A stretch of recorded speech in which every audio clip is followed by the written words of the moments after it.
جو بیساکھیوں پہ چلتے ہیں ان کی یا تو ٹانگیں کٹی ہوتی ہیں یا بزدل ہوتے ہیں. بیساکھیاں نہ تلاش کرو, سہارے ڈھونڈو نہ, سہارے بننے کی کوشش کرو. کبھی زندگی میں اپنا ہاتھ نہ پھیلاؤ, جس کا ایک دفعہ پھیل جاتا ہے دوبارہ واپس نہیں آتا. میں نے کہا ایک پیشہ برا ہے, وہ ہے مانگنا. اقبال کہنے لگے دیار عشق میں اپنا مقام پیدا کر, نیا زمانہ نئے صبح و شام پیدا کر. خدا اگر دل فطرت شناس کرے عطا تجھ کو, سکوت لالا و گل سے کلام پیدا کر. میرا طریق امیری نہیں فقیری ہے, خود ہی نہ بیچ غریبی میں نام پیدا کر. یتیم بھی تھا, شوق بن گیا دین پڑھنے کا. محلے دار علاقے والے کہنے لگے کہاں سے کمائے گا, نہ باپ ہے نہ ماں ہے نہ گھر ہے, کہاں سے. حضرت رومی کہتے ہیں نوجوان نے جنگل میں جھونپڑی لگا لی. وہاں وہ صبح مدرسے جاتا, شام کو جنگل میں رہتا, وہاں اللہ اللہ کرتا, سبق یاد کرتا. ایک دن بادشاہ کی بیٹی رستہ بھول گئی, جنگل میں آئی سہیلیوں کے ساتھ, باڈی گارڈ بھی ساتھ تھے پر رستہ بھول گئی. کھوتی کھوتی شام ہو گئی, ایسی کھوئی کہ جب رات گہری ہو گئی تو آ کے اس نوجوان کے پاس رکی اور چلانے لگی. شیر کے داڑنے کی آواز آتی ہے, بھیڑیے کے بولنے کی آواز آتی ہے. نوجوان اکیلا, سہیلیاں بچھڑ گئیں, گارڈ بچھڑ گئے. کہنے لگی میں پریشان ہوں, مجھے جگہ مل جائے گی. نوجوان کہتا میں نے شہزادی دیکھی اور مجھے بھی پتا تھا کہ گھر ایک ہی ہے, اور آنکھ کو اندر سے دروازہ بھی بند کرنا پڑتا ہے, جنگل جانور بھی آ جاتے. کہتے میری چھوٹی سی کٹیا میں جھونپڑی میں وہ آئی, رو کے کہنے لگی سہارا کوئی نہیں, اگر میں پیچھے نکلوں گی تو بھیڑیے کھا جائے گا. کہتے میں نے اسے جگہ دے دی. اکیلی عورت, چراغ جل رہا ہے, سبق یاد کر رہا ہوں. میرے نبی پاک نے فرمایا جہاں مرد عورت اکیلے ہو تیسرا شیطان ہوتا ہے. اور شہزادی, وہ بچہ کہتا ہے سبق یاد کرتا رہا ساری رات. وہ بچی کو کہا سو جا, پر وہ کہتی ہے نیند مجھے بھی کہاں آئی. ایسے موقع پر نیند, ساری رات سبق یاد کرتا, تھوڑی دیر کے بعد چراغ جلتا تو اس پہ انگلی رکھتا, ہاتھ جلتا تو پیچھے کھینچنے, پھر دوسری انگلی رکھتا, تھوڑی دیر کے بعد جلتا تو کھینچنے, ہاتھ سارا جل گیا. صبح کرنیں چمکی تو کہنے لگا چل نکل جا, دوڑ جا, بس بڑا صبر کا امتحان ہو گیا, چلی جا. شہزادی باہر نکلی, سپاہی ڈھونڈ رہے تھے. بادشاہ خود جنگل میں نکلا ہوا تھا, میری بیٹی مل گئی. بادشاہ تنہائی میں جا کے کہنے لگا بیٹا میں دنیا کو بتاؤں گا کہ میری بیٹی کھوئی نہیں تھی, سپاہی ساتھ ہی تھے. یہ بڑا مشکل ہوتا ہے, بیٹی تو بھول کے بھی رات کہیں رہ پڑے تو لوگ جینے نہیں دیتے, تو بیٹا مشکل ہو جائے گا میرے لیے. کہاں تھی؟ اس نے کہا نیک نوجوان کے پاس. اس نے کہا بیٹا میں تو تیری بات مانوں گا پر دنیا نہیں مانے گی.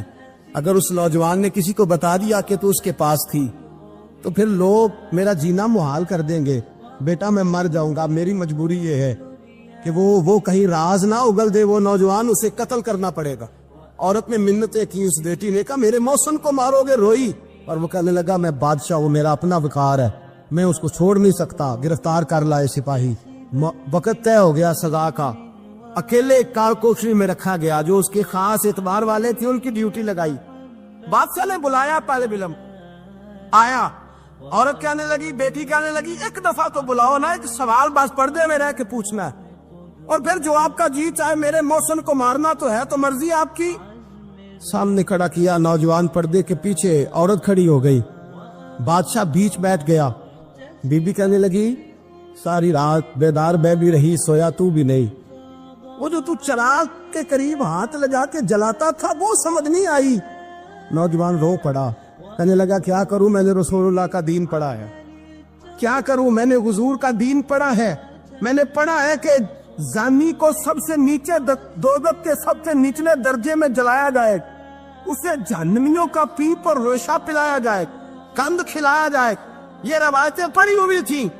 تھوڑی دیر کے بعد شیطان مجھے کہتا تھا بدکاری کر لے. میں اپنا ہاتھ اسی وقت جب شیطان مشورہ دیتا تو میں آگ پہ کرتا. میں کہتا اگر یہ برداشت ہو گئی تو وہ بھی ہو جائے.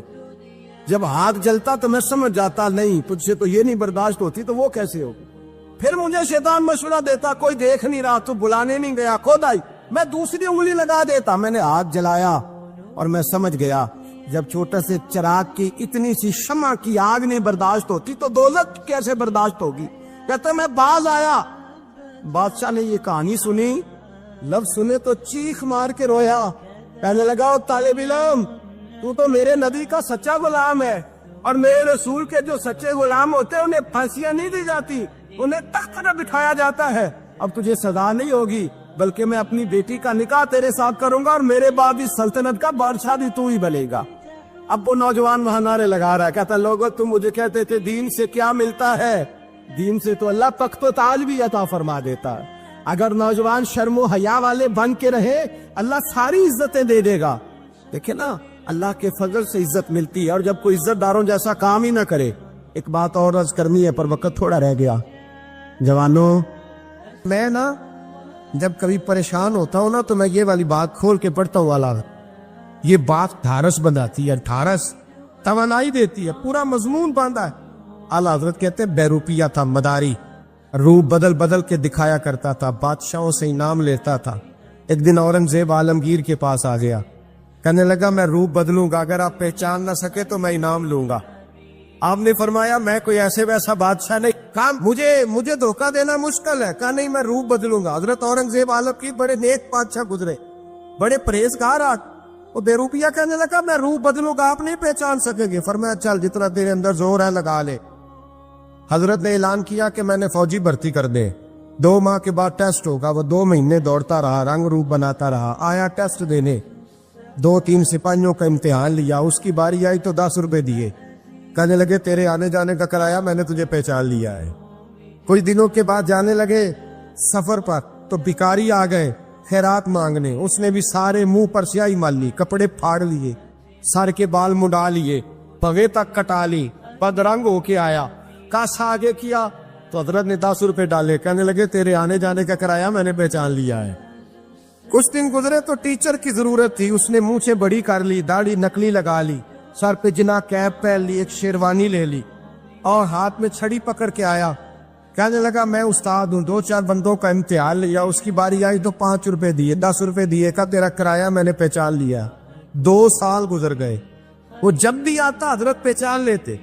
ایک دن سفر پہ جا رہے تھے, بہت بڑا لشکر تھا, جہاد کرنے جا رہے تھے اورنگزیب عالمگیر. تو دیکھا ایک پہاڑی ہے, پہاڑی پہ لوگ جا بھی رہے ہیں آ بھی رہے. اورنگزیب عالمگیر پوچھنے لگے یہاں کیا ہے. کہنے لگے بابا جی بیٹھے ہیں دعا کرتے ہیں, اللہ کے نیک بندے ہیں. اورنگزیب کہنے لگے یار پرانے لوگ سارے ہی اللہ والوں کو مانتے, یہ بھی مصیبت آئی ہے جتنی نہیں آئی ہے, سارے لوگ ہی مانتے. کہنے لگے ذرا میں دعا نہ کرا لوں, بچے کام جا رہا ہوں. اورنگزیب بادشاہ تھے, بادشاہ لوگ نازک مزاج ہوتے ہیں. گھوڑے سے اترے, بڑی مشکل سے پہاڑی پہ چڑھے, اوپر گئے تو لائن لگی ہے. بابا جی غار میں بیٹھے, کہنے لگے میں نے ملنا, میں اورنگزیب ہوں. انہوں نے کہا ہمارا بابا اس طرح کا پیر نہیں کہ امیر آئے تو رنگ اور ہو, غریب آئے تو اور ہو. یہاں اگر ملنا ہے تو لائن میں لگ جاؤ, سب ایک جیسے. اب لائن میں کھڑے ہو گئے, 50 آدمی آگے تھے. کہتے 51واں نمبر تھا. تھک گیا دھوپ میں کھڑا کھڑا. جب میں پہنچا غار کے دہانے تو میں نے بابا جی کے چہرے پہ نظر ڈالی تو بڑا نورانی چہرہ, بڑی خوبصورت لب و لہجہ. میں نے کہا میرے جیسا آدمی بھی پگڑی باندھ لے تو اچھا لگنے لگ جاتا ہے, بڑا خوبصورت انداز. کہتے ہیں میں ان کے پاس اتحیات کی حالت میں بیٹھ گیا. میں نے کہا حضور میں جا رہا ہوں جہاد کرنے, دعا کرنا. بزرگوں نے ہاتھ اٹھائے, اللہ اس کی مدد فرما, دین کو غلبہ عطا فرما, اسے دین کا سچا پکا سپاہی بنا. پھر تھپکی دی, 2-4 نصیحتیں نکال ڈالی. دیکھنا ظلم نہ کرنا, زیادتی نہ کرنا, جب تم جیت کر نہ کرنا, غرور نہ کرنا. نصیحتیں بھی کر دی. کہتے اب جب میں اٹھا تو 2-4 دینار بطور نذرانہ مسلح کے نیچے رکھے, اور الٹے قدم جب میں غار سے اترا انہوں نے رومال جاڑا روٹ کے کھڑے ہو گئے. کہنے لگے آج نہیں تو نے پہچانا, آج نہیں تو نے پہچانا, میرا انعام بنتا ہے, آج نہیں پہچانا, لا پیسے. اورنگزیب کہنے لگا یار تو نے حد کر دی, کہاں چڑھا کہاں کھڑا رہا, دھوپ میں تھک گیا, کمال کر دی بھائی تو نے. پتا تو کیا لے گا, جلدی بتا, وہ کتنے لوگ پیچھے دھوپ میں کھڑے ہیں, لشکر سارا کھڑا ہے, کیا لے گا. اس نے کہا سب سے قیمتی ہیرے وہ ہے جو تیرے سر کے تاج میں لگے ہوئے, مجھے تیرا تاج چاہیے. او بھائیو سننا اور یاد رکھنا, میرے اعلیٰ حضرت کہتے ہیں بادشاہ نے سر کے اوپر سے تاج اتارا, بہروپیے کے قدموں میں رکھا اور کہنے لگے یہ لے, اور یہ تو تیرا مانگنے پر میں نے دیا ہے نا, میں واپس آتا ہوں تو آنا میں اپنی مرضی سے بھی تجھے دوں گا. تو نے اورنگزیب جیسے بندے کو دھوکہ دیا, آنا میں اس وقت بھی دوں گا. وہ دیکھ کر بس بات ختم ہو گئی, ہاتھ ہو گئی.